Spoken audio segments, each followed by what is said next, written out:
उनकी कृपा से आज हमारा ये योग संभव हुआ है। तो पहले 2 मिनट ध्यान करें, उसके बाद हम ओमकार प्राणायाम करेंगे, अनुलोम विलोम करेंगे और उसके बाद चर्चा की शुरुआत करेंगे।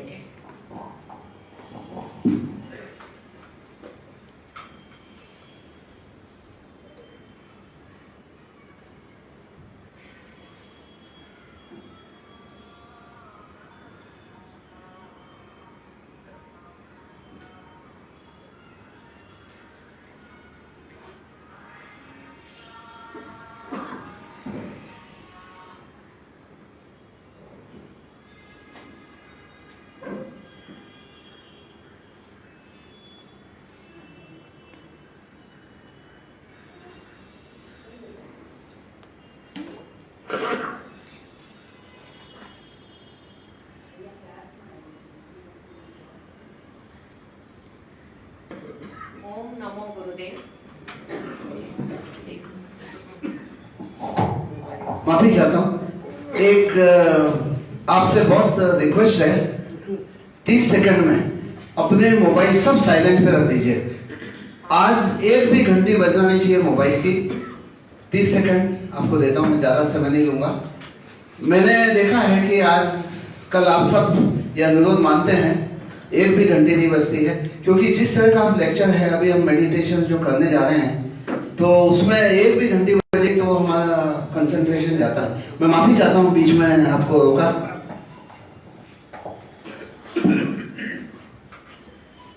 आइए शुरू करते हैं ओमकार प्राणायाम। तो ओमकार प्राणायाम में मैंने लास्ट टाइम जो हाजिर थे उनको सिखाया था कि नाभि से श्वास लेना है और श्वास आपको फ्रिक्शन के साथ लेना है और ओम बोलते हुए उच्छ्वास करना है, मतलब श्वास को छोड़ना है। Omkar pranayama, always to begin your work with the Omkar pranayama because Om is a universal sound. Om sound उच्चार, इसलिए सारे मंत्रों की शुरुआत भी ओम से होती है। तो हम अगर प्रत्येक जीवन का कार्य ओमकार प्राणायाम से करें तो सक्सेस मिलने के चांसेस ज्यादा है, क्योंकि हमारी अट्यूनमेंट उस कॉस्मिक एनर्जी से होती है। हमारी बॉडी में ब्लड फ्लो होता है, उसका भी ओम साउंड है, हार्ट बीट्स का भी ओम साउंड है, बॉडी में जितनी भी मूवमेंट होती है, डाइजेस्टिव सिस्टम भी जो फंक्शन करती है उसका भी ओम साउंड है। नासा ने रिसर्च करके प्रमाणित किया है कि सूर्य की जो रेज निकलती है उसमें भी ओम साउंड है। तो that proves that Om is a universal sound.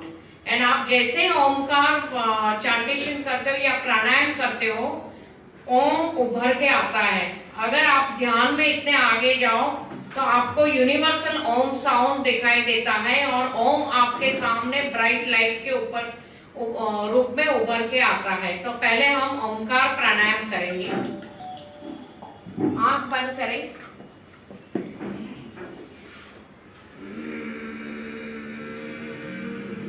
ऐसे फ्रिक्शन से सांस अंदर ले।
अभी हम अनुलोम विलोम करेंगे। मैंने लास्ट टाइम सिखाया था कि अभी आपको एक्टिव होना है तो कौन सी नाड़ी जागृत होनी चाहिए? सूर्य नाड़ी। तो हमारी बॉडी में राइट साइड सूर्य नाड़ी है, लेफ्ट साइड चंद्र नाड़ी है और हमारी बॉडी में डायगोनल कनेक्शन है, that is nostrils cross connection है। तो अगर हमें राइट साइड की सूर्य नाड़ी जागृत करनी है तो लेफ्ट नॉस्ट्रिल को प्रेस करना है। ठीक है, लेफ्ट नॉस्ट्रिल को प्रेस लेफ्ट से सांस लेनी है, राइट को प्रेस करना है, ठीक है। एक कुंभक रखना है, कुंभक नहीं करना है। कुंभक नहीं।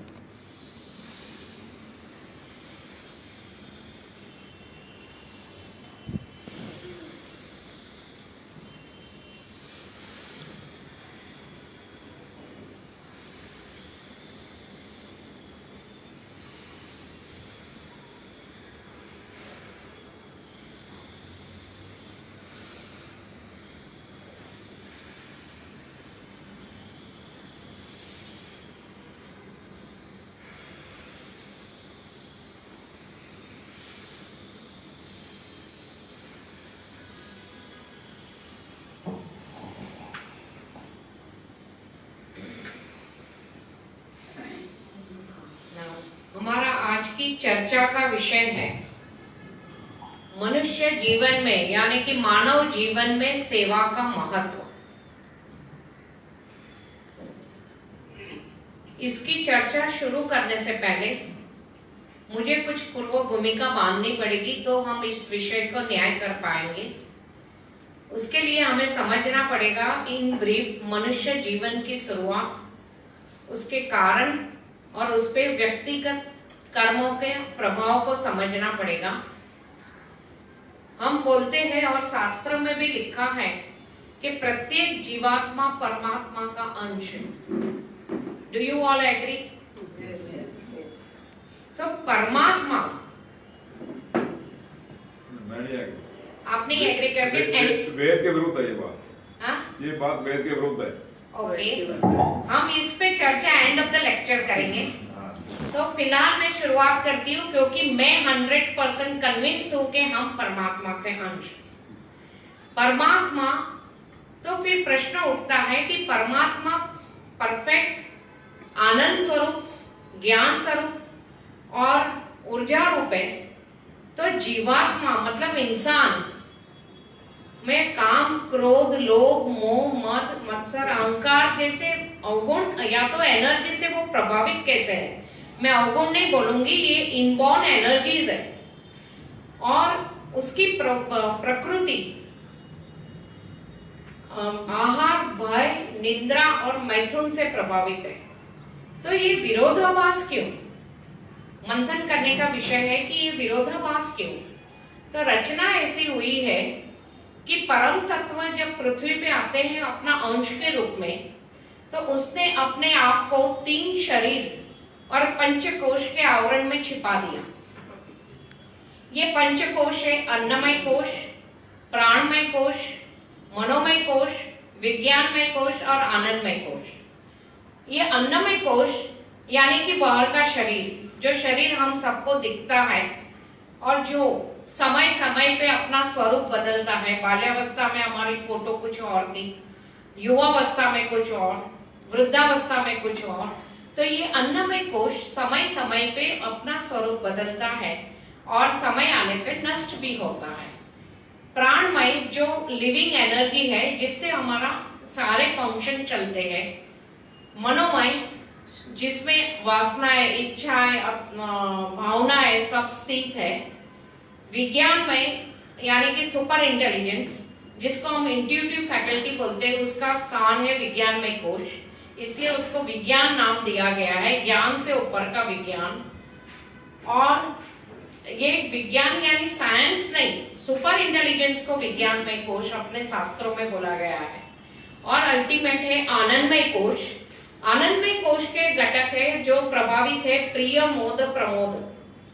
मतलब प्रिय व्यक्ति के संग में आपको आनंद मिलेगा। हर एक को अपने प्रिय व्यक्ति के संग में आनंद मिलता है।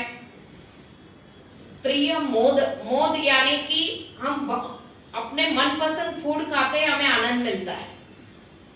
एंटरटेनमेंट से हमें आनंद मिलता है। मूवी देखने जाओ, डांस करो, डिस्को में जाओ, शादी के फंक्शन अटेंड करो, तो हमें आनंद मिलता है। तो ये आनंद हमारा कंडीशनल है कि ये प्रिय, मोद, प्रमोद, ये 3 से कंडीशन है कि इससे हमें आनंद मिलता है।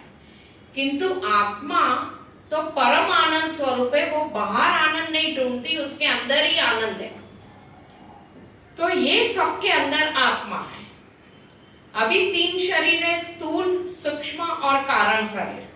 स्थूल शरीर जो अगेन बाहर से दिखता है, सूक्ष्म शरीर के घटक है मन, चित्त, बुद्धि, अहंकार। एक्चुअली ये आत्मा का ही 4 भाग है, किंतु वो डिफरेंट फंक्शन करते हैं, इसलिए उसको 4 भाग में डिवाइड किया गया।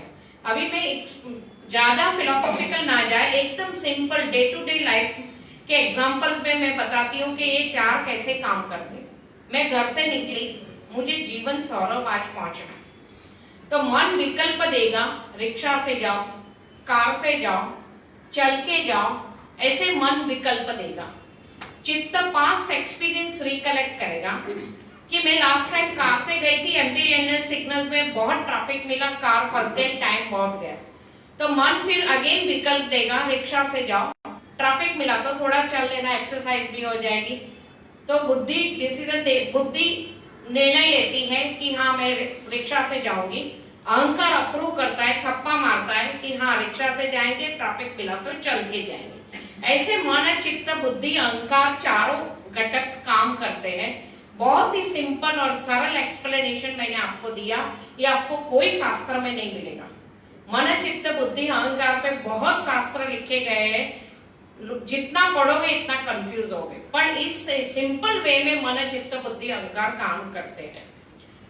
सूक्ष्म उससे अंदर है कारण शरीर, उसका मुख्य घटक है संस्कार। जब हम मैं की भावना से जो भी कर्म करते हैं, उसका सूक्ष्म बीज हमारे सूक्ष्म मन में संचित हो जाता है और इससे संस्कार बनते हैं। इसमें कोई आर्ग्यूमेंट नहीं चलती, ये रचना उसने की।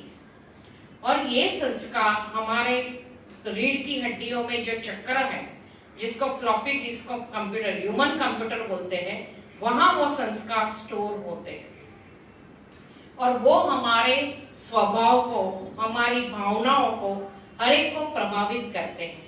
प्रत्येक जीवात्मा जब पृथ्वी पे आता है, 5 बंडल ऑफ संस्कार उसके साथ जुड़ जाते हैं। एक तो आत्मा के ओरिजिनल संस्कार है, सत्य, प्रेम, सेवा, जो भी पॉजिटिव वर्च्यूज है वो आत्मा के ओरिजिनल संस्कार है।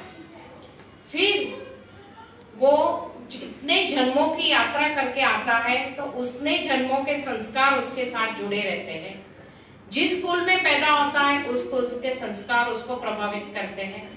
जो वातावरण में वो बड़ा होता है उस वातावरण के संस्कार जिसके संग में रहता है वो संस्कार उसको प्रभावित करते हैं। और 5वां है free will. Free will say वो जितने कर्म करता है उससे संस्कार बनते हैं। तो अभी हमारा मेन टॉपिक शुरू होता है। प्रत्येक मनुष्य का कार्य है, क्योंकि 4 संस्कार पे उसका कंट्रोल नहीं है क्या? ओरिजिनल है, वो तो आत्मा के ओरिजिनल संस्कार है।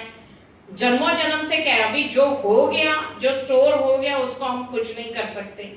जो कुल में पैदा हुआ, क्या हम सोच के पैदा होते हैं क्या? नहीं तो सब टाटा अंबानी के घर में ही पैदा होते हैं। हम सोच के पैदा नहीं हो सकते। हमारा जन्म जो मालिक ने डिसाइड किया उस कुल में पैदा होते हैं। तो वो कुल के संस्कार जीन में आ गए, उसमें भी अपना कोई कंट्रोल नहीं है। जिस वातावरण में पले उसमें भी कोई कंट्रोल नहीं है। तो खाली कंट्रोल है फ्री विल। तो वो उस फ्री विल को हमें ऐसे चैनलाइज करना है ताकि हमारे आगे का जीवन सुखमय बने, आने वाला जीवन सुखमय बने, और ऐसे कोशिश करें कि जन्म लेना ही ना पड़े। सारी गेम ये 20% जो फ्री विल है उस पे आधारित है। 80% फिक्स है, 20% फ्री विल पे पूरा गेम चल रहा है और वो गेम जन्मों जन्म चल रहा है। ये कैसा हुआ कि एक बीज, सूक्ष्म बीज आप मिट्टी में डालो और वो मिट्टी में छुप जाता है, उसको खाद पानी देने में वो वृक्ष बनता है। ठीक उसी तरह परम तत्व अपने आप को ये पंचकोश और 3 शरीर के आवरण में छुपा देता है और उसको मैं की एनर्जी मिलने पे मनुष्य जीवन की शुरुआत होती है। तो हमारे जीवन का मूल कारण है मैं की भावना। तो हम मैं की भावना से जो भी कर्म करते हैं वो कर्म के बीच सूक्ष्म मन में संचित होना शुरू करते हैं। इसीलिए कर्म को 3 भाग में डिवाइड किया, मानसिक, वाचिक, कायिक कर्म। हम सुबह से रात तक में जितने भी संकल्प भी करते हैं उसका कर्म बनता है। तो आप सोचो कर्म की बैलेंस कितनी स्ट्रांग है, जिसको संचित कर्म कहते हैं। वाचा से किसी को आपने हर्ट किया, किसी को क्षति पहुंचाई या किसी को शांति मिली, तो सुख दुख अकॉर्डिंगली आपके कर्मिक अकाउंट में जमा हो जाएगा। कर्मिक अकाउंट में अगर हम ग्रॉस लेवल पे बोले तो 2 खांचे हैं, डेबिट क्रेडिट। अच्छे कर्म क्रेडिट में जाएगा, बुरे कर्म डेबिट में जाएगा। मतलब पाप किया तो आपको दुख भोगना है, वो सुख भोगना है। और उसमें से कुछ पोर्शन आपको इस जन्म में प्रारब्ध के रूप में दिया गया है कि सपोजिंग आपकी 50 करोड़ की एफडी है कि आपको बोला गया कि इस जन्म में तू 10 करोड़ यूज करके आना। तो ये प्रारब्ध हम भोगने पृथ्वी पे आते हैं, इसलिए बोलते 80% फिक्स है, 20% फ्री विल है। ऐसी रचना हुई कि वो फ्री विल को चैनलाइज करो। तो अभी हमारा आज का टॉपिक शुरू होता है। तो ये कर्मिक अकाउंट को हम कैसे नलिफाई करें या उस कर्मिक अकाउंट में क्रेडिट स्कोर कैसे बढ़ाएं, तो उसका जवाब है सेवा।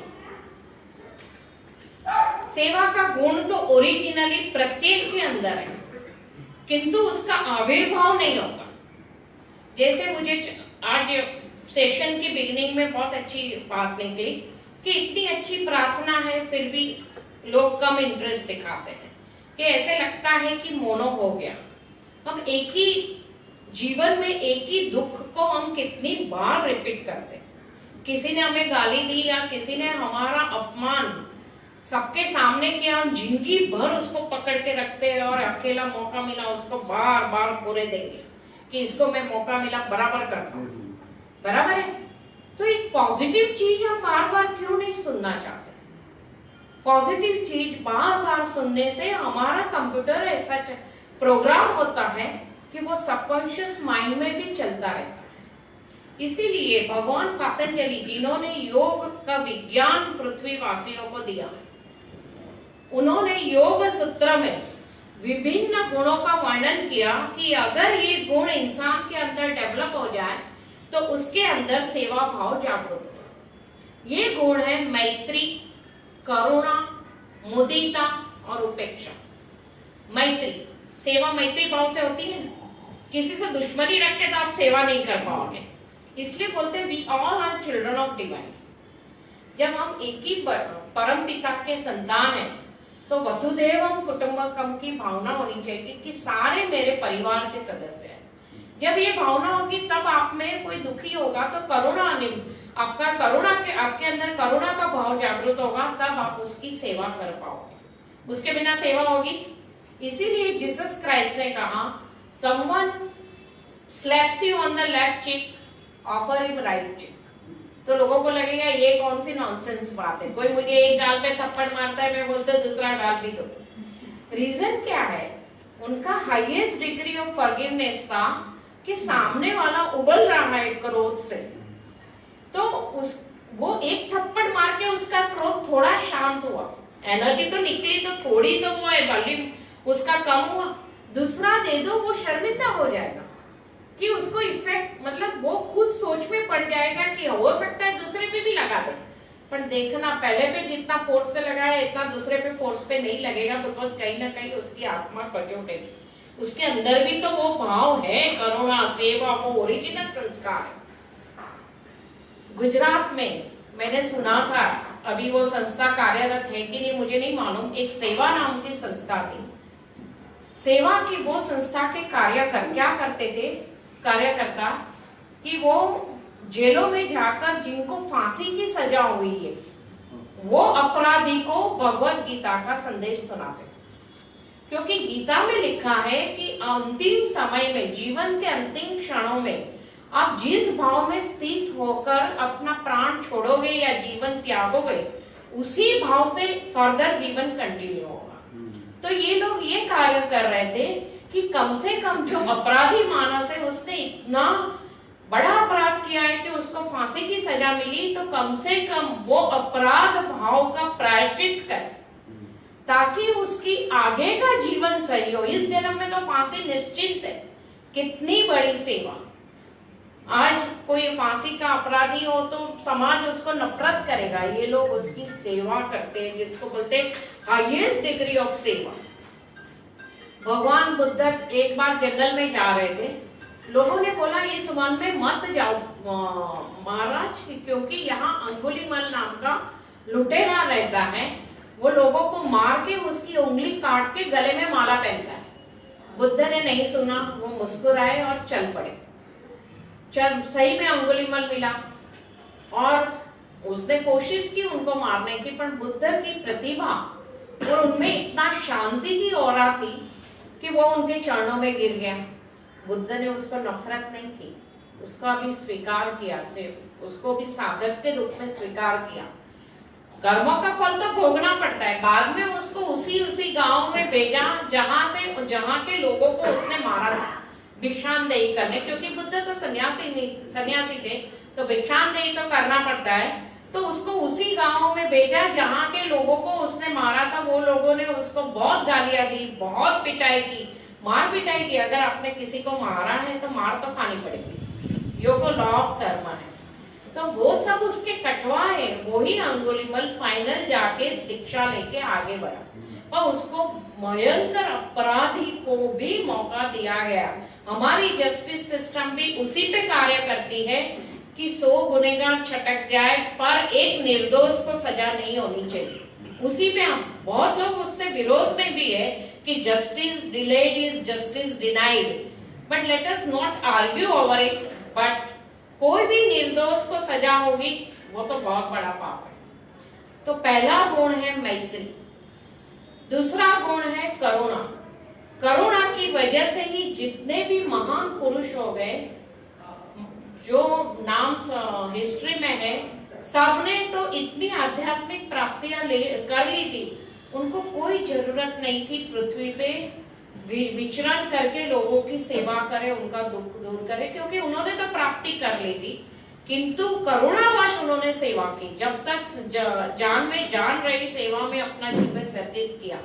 एक बार मैंने मेरे गुरुजी को पूछा था कि सेवा का महत्व, बोले आध्यात्मिक की अंतिम ऊंचाई क्या है? मोक्ष।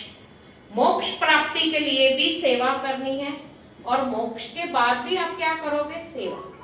मोक्ष यानी क्या? किसी ने बहुत अच्छा सिंपल वे में समझाया कि आपकी इच्छाएं बाकी रह जाए और मृत्यु आ जाए तो वो मृत्यु, किंतु जीवन बाकी और इच्छाएं पूरी हो जाए तो आपका मोक्ष। मतलब जीते ही मोक्ष है। तो कर्म इतने ऊंचे करो कि आपकी इच्छाएं शांत हो जाए और आप दूसरों के लिए जियो। तीसरा है मुदिता। अक्सर लोग अपनी इच्छा पूर्ति के लिए कार्य करते हैं, किंतु दूसरों की इच्छा पूर्ति के लिए कार्य करना हो तो उनको तकलीफ होती है। और अपनी इच्छा से पहले अगर उनकी इच्छा पूरी हो जाए तो ईर्ष्या का भाव भी जागृत होता है कि नहीं होता है?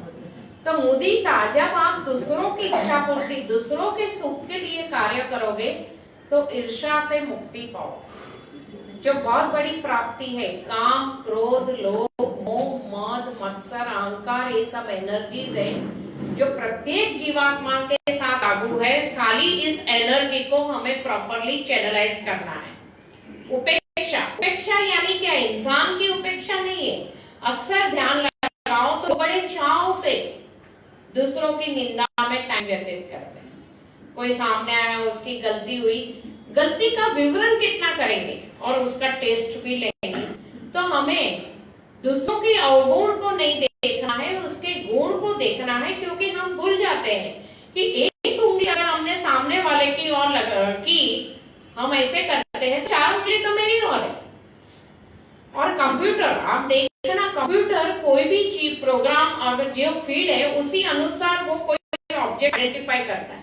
अगर उसके अंदर प्रोग्राम फीड नहीं है तो कंप्यूटर कंफ्यूज हो जाएगा, couldn't identify the object। ऐसे ये सारे गुण अवगुण हमारे अंदर भी है, इसीलिए तो हम उसके अवगुण को पहचान रहे हैं। तो अवगुण की चर्चा ना करते हुए उसके गुण को हमें देखना है। तो जैसे मैंने अंगुलीमल का एग्जाम्पल दिया, ऐसे आम्रपाली जो नगर वधू थी, इतनी सुंदर थी पर नगर वधू थी, वो भी जब भगवान बुद्ध के पास आई तो बुद्ध ने उसको शिष्य के रूप में स्वीकार किया, भले लोगों की निंदा की परवाह करते ना करते हुए। गुरुजी हमेशा कहते थे कि आप स्त्री का ध्यान करो कि वो जब किचन में काम करती है, कोई भी बर्तन को उठाती है, उस साइड से उठाएगी कम गर्म है, सही है ना? बहुत गर्म है उस साइड से, अगर हम कोई पतीला गर्म किया तो इस साइड वाला कम गर्म है, हम उधर हाथ लगाएंगे। तो जब कोई भी